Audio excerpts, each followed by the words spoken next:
So today's meditation is going to be led by Sarah Jane, like our last one. So we're really, really excited about this. So Sarah Jane, I'm going to make you a co-host so you can do anything you need to do if you need to mute us or anything like that. And yeah, I will turn it over to you. So thank you. Wonderful. Thank you so much for having me back. And yes, and this time as part of Studio B, which has immense resources behind it in terms of recorded meditations and other things that can support us in our practice. So yes, I'm sorry also for signing on a little bit late here. We were having technical difficulty. I'm here now. So I'm not going to share my screen right away. I just want to say hello to everybody. And I'm wondering if it's possible if folks will put into the chat where they are located right now, so I can have a sense of that. And I'm just going to open with a bit of a discussion about mindfulness that I hope will interest both meditators, people who already are established with this practice, and folks who maybe are just dipping their toe. So we'll continue the journey that maybe we started, some of us together about a month ago, investigating what mindfulness is and why it matters. And I want to mention that, and I'm just checking the chat really quickly to see. Oh, wow. Okay, we are calling in from all over the world. That's so lovely. Okay, Poland and Thailand and Senegal. Various states in the US. Oh, thank you. Thank you for being here with me. What a treat. So I'm calling in from upstate New York State in the US. And before we were doing so many meetings remotely, I always started my teaching with a land acknowledgement. So I'd like to do that based on where I am. So I am in upstate New York, and these lands were stewarded for generations by the Haudenosaunee people. And the Haudenosaunee Confederacy, interesting note, was the first participatory democracy in the world, history tells us. That's pretty interesting. And of course, a lot of the lands here are unceded by the people who lived on them for centuries, millennia. So it's important to acknowledge that, I believe. And I'm not sure where everybody is calling in from. There are probably all sorts of other situations, but just an acknowledgement of that. I benefit from those generations of peoples. But no matter where we are, right, we are living and working with stress that didn't exist before. So I'm talking now about the new coronavirus pandemic, COVID. And I want to say that we cannot underestimate the impact, the stress of this situation. And I'm saying this because, of course, mindfulness is an antidote to stress. But this situation in particular, I just want to know, is kind of it's a perfect storm because of three things. There's no geolocation, there's no known timeline, and the situation is new to us living in this century right now. So I'm thinking about how with a hurricane, or another kind of disaster, a hurricane blows ashore and makes landfall and wreaks havoc for a spell and then dissipates and goes away. Near me, where hurricanes happen in the States, they often blow back out into the Atlantic Ocean. And then resources can be drawn in for a period of rehabilitation for people and their homes and the economy. And resources can be drawn in from places that were not affected. So that's just not so, right, with our current circumstances. There is no location, as we said. Resources can't be drawn necessarily from elsewhere all the time. We're trying to figure out how to deal with it. We don't know the timeline. It's so new. It's not contained. course, it's not clearly not contained. So also to mention that in the States here, because I see there are a lot of folks in the States in the call and elsewhere, there's also the stressful backdrop of this righteous unrest, right, and demands for change since May 25th and the murder of George Floyd. So that also has a very uncertain trajectory, right? That uncertainty is very stressful. We don't know whether the necessary change that's being called for will happen, when it will happen, how it will happen, and what our roles in the evolving situation will be. So enter mindfulness, right? So life and work are very different, and we've had to be adaptable and creative, and some of you have had to pivot really quickly or be incredibly patient in situations in times of transition. A lot is lost that's familiar, and it can be very hard to navigate, but the key is there is a ton of potential in turbulent times. So we want to make sure that we call on this tool of mindfulness, one of many, but a critical one, a crucial tool for helping us establish a way of being in the world that's going to be helpful and not harmful. That's the hope. So let's talk about a definition of mindfulness. So I have one here in front of me. Moment by moment awareness of what is here now without needing it to be anything other than what it is. So it's a quality of attention, right? Where you're here now and you are not judging the situation. And I'm challenging myself a little bit by giving you this definition because it's emphasizing a couple of aspects of mindfulness that its critics like to point to. So I'll take that first part of the definition, moment by moment awareness of what is here now. So there is a criticism out there that mindfulness is like navel gazing, right? Like looking inward, putting your head in the sand, shutting out the rest of the world. That's not so. But let me get to the second criticism before I tell you why. The second one is that awareness is happening without us trying to change things, without needing it to be, the circumstances to be other than what they are. And the criticism there, of course, is that sounds like complacency. And so perhaps someone who's cultivating mindfulness is not interested in change. So as I said, not so, right? So mindfulness is meant to be practiced internally and externally. And it really is meant to shift the way we are in the world, how we relate to ourselves, and how we relate to others. So let me share my screen for a moment and tell you some studied benefits of mindfulness that people like to cite.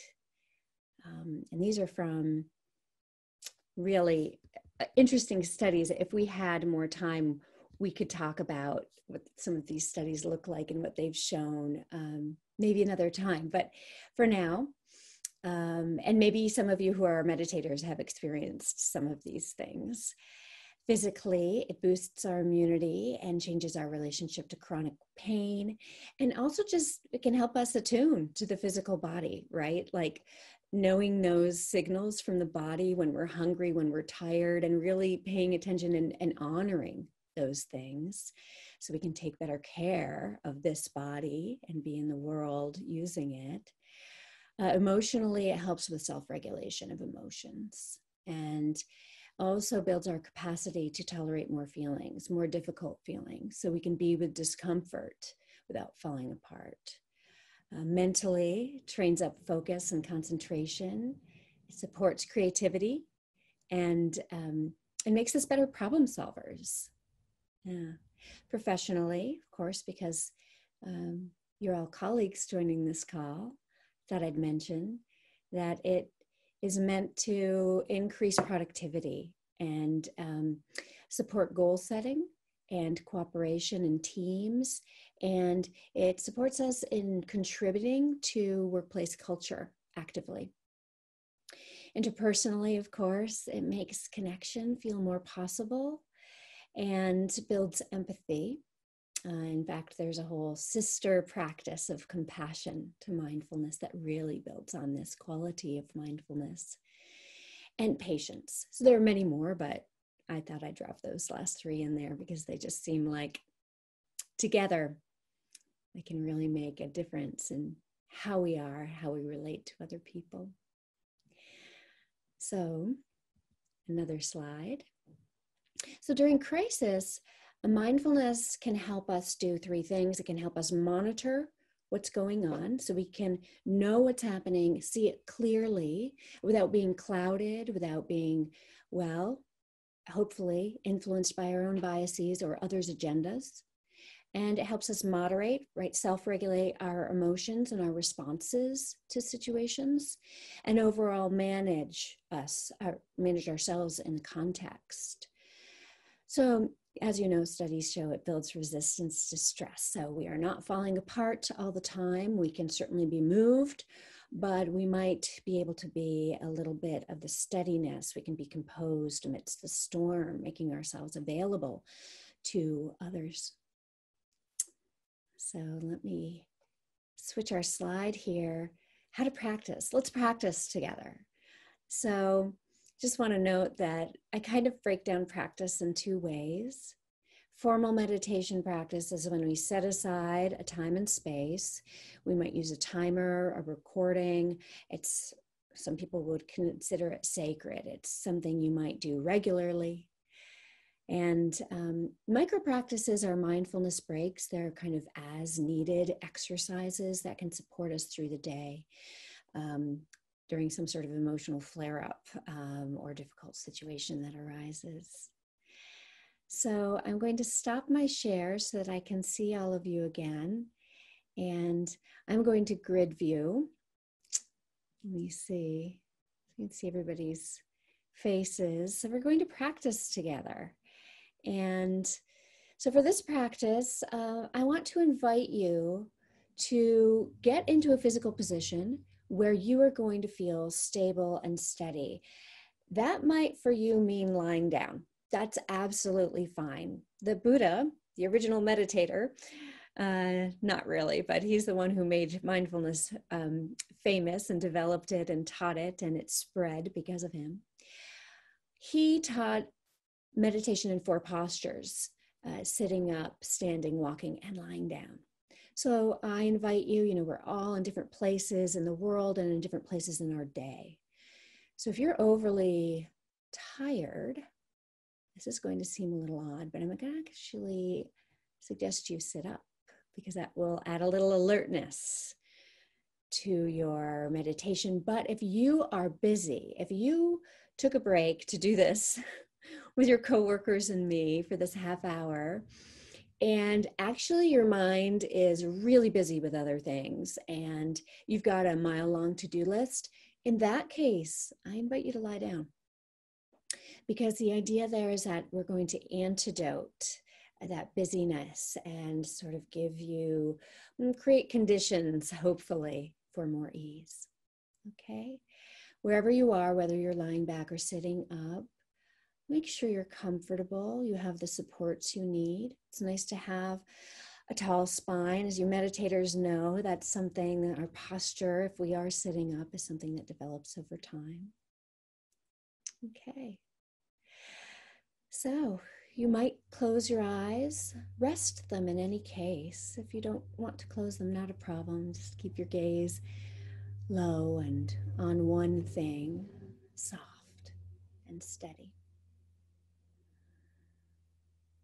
And I'm going to invite you to bring your attention into the body. Let's go right to the shoulders. Is it possible to feel your shoulders, the tops and sides and bottoms and the shoulder blades and the soft tissue all around the shoulder blades?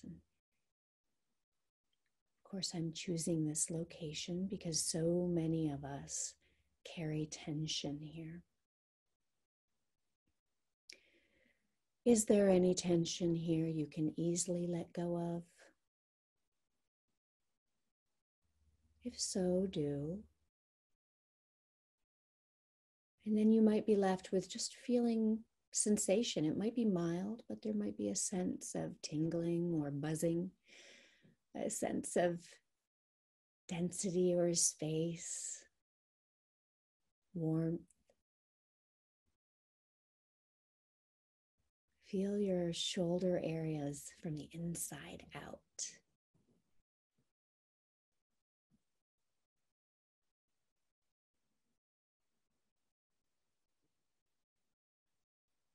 And now let's draw our attention to the breath.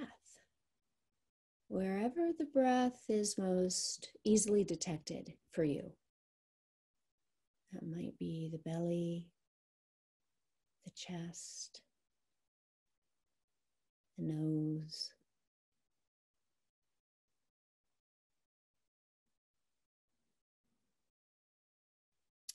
Let's relax with the breath. Just feel it in the body, arriving and departing. We don't have to make the breath special. It doesn't need to be deep or long or yogic. Just let it be and become curious and interested. How does it feel when you inhale?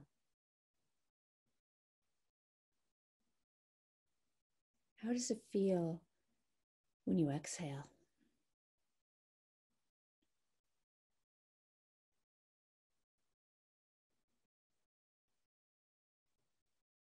Is it possible to sustain your attention in this area of the body you've chosen to feel the breath?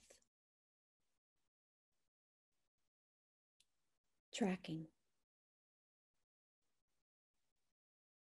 the sensation of breathing.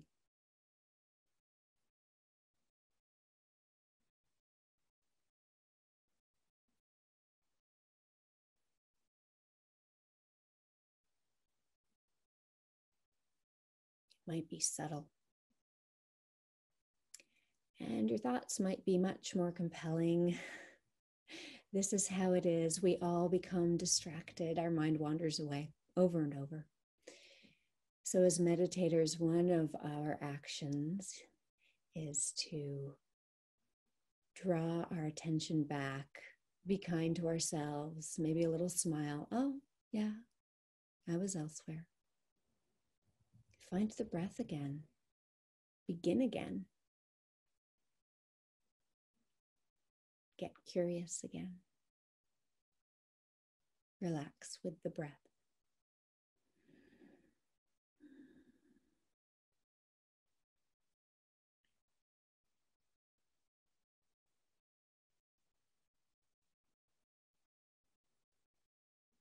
You might consider your breath an anchor for your attention. You can tether your attention to it. Keeps you present.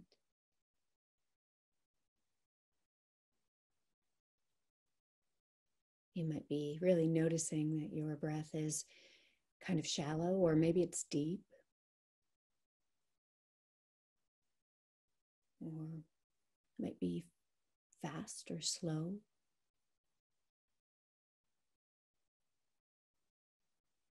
Smooth or kind of uneven.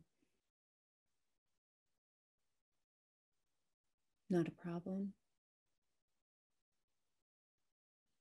However it is.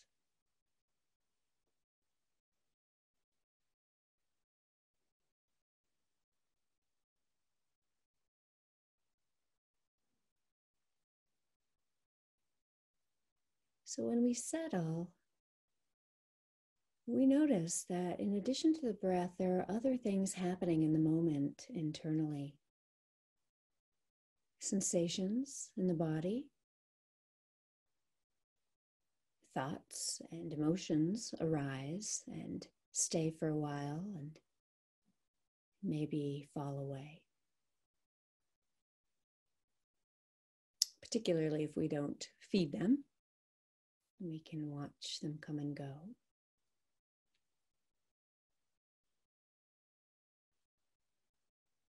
So you might think of your breath as an anchor around which there are all of these currents flowing. Maybe put 60, 70% of your attention on the breath, but know the arising and falling of these other internal experiences.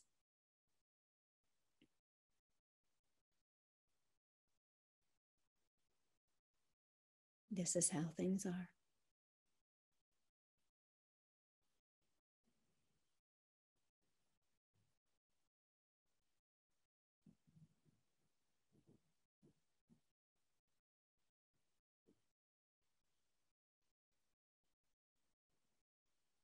When you are inhaling, know that you are inhaling. When you are exhaling, know that you are exhaling. Feel it.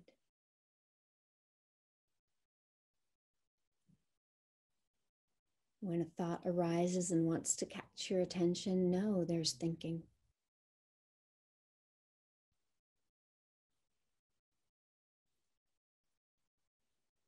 If there's a dominant emotion here or a mind state, know that.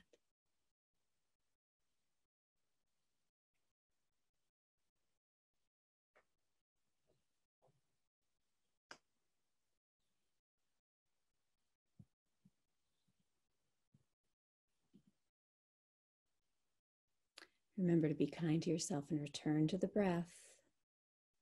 If attention has become fractured, just collect it and come back. A few more moments here.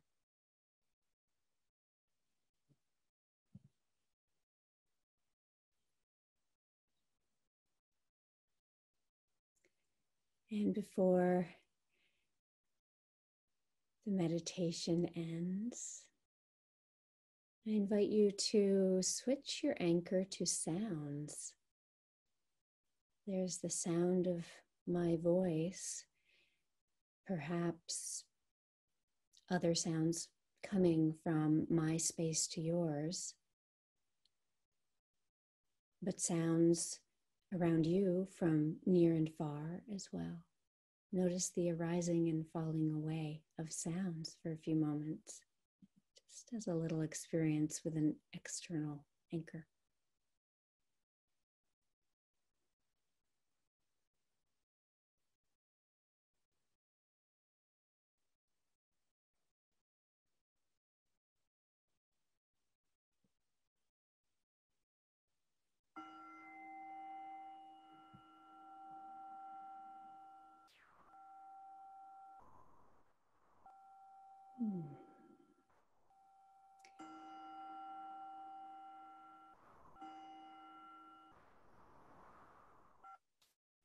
So hopefully you can hear the sound of the chime coming through, and that signals the end of our meditation. And I invite you to shift in your seat, lift your gaze, and if you came off, if you turned your video off for the meditation, if you'd like to turn it on now, that would be lovely, so we can greet each other, our fellow practitioners.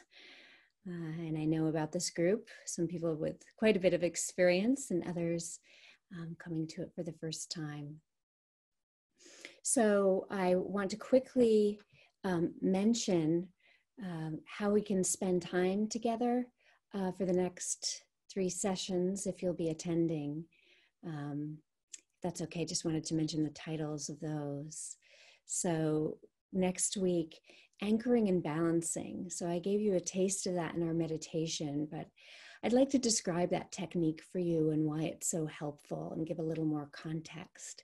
And also balancing our energy while we're meditating so we don't fall asleep or we don't go haywire with overactivity in the brain. So that's next week. The third week, mindfulness of the body.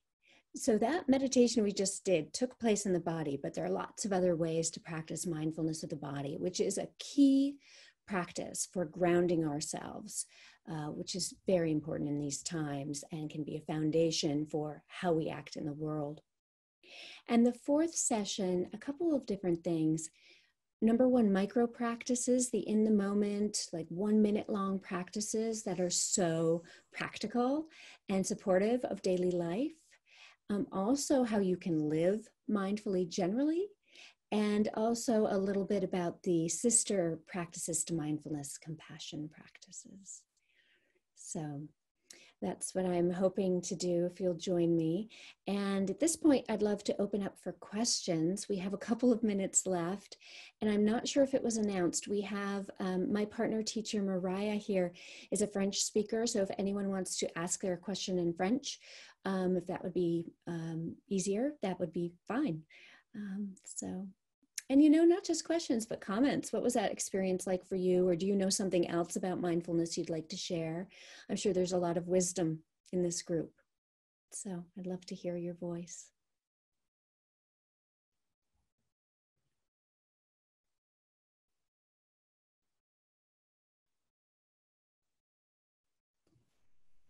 And if not, we can finish with a micro practice. Let me just give it a few more seconds. I have a question, Sarah. Yes. How does sound assist with meditation? For example, right now my window's open and I can hear a lot of bugs and birds. And a little bit was distracting, but then I kind of brought it back to my breath when I heard you say that. How does that how does that relate to meditation? Yeah, that's such a great question. Thanks, Roxy. I can hear birds too right now, and I could through the meditation. So, those sounds that you hear are happening in the present moment. They happen unpredictably, right? Like we can't really expect when a bird sound will happen, and it kind of dissipates. And so, because it's something that happens in the present moment, it can be, if we're present, part of our experience. We don't actually have to label it as a distraction. So I even used it, right? At the end, I decided, let's just go with the sounds. Let's depart from the breath and use those.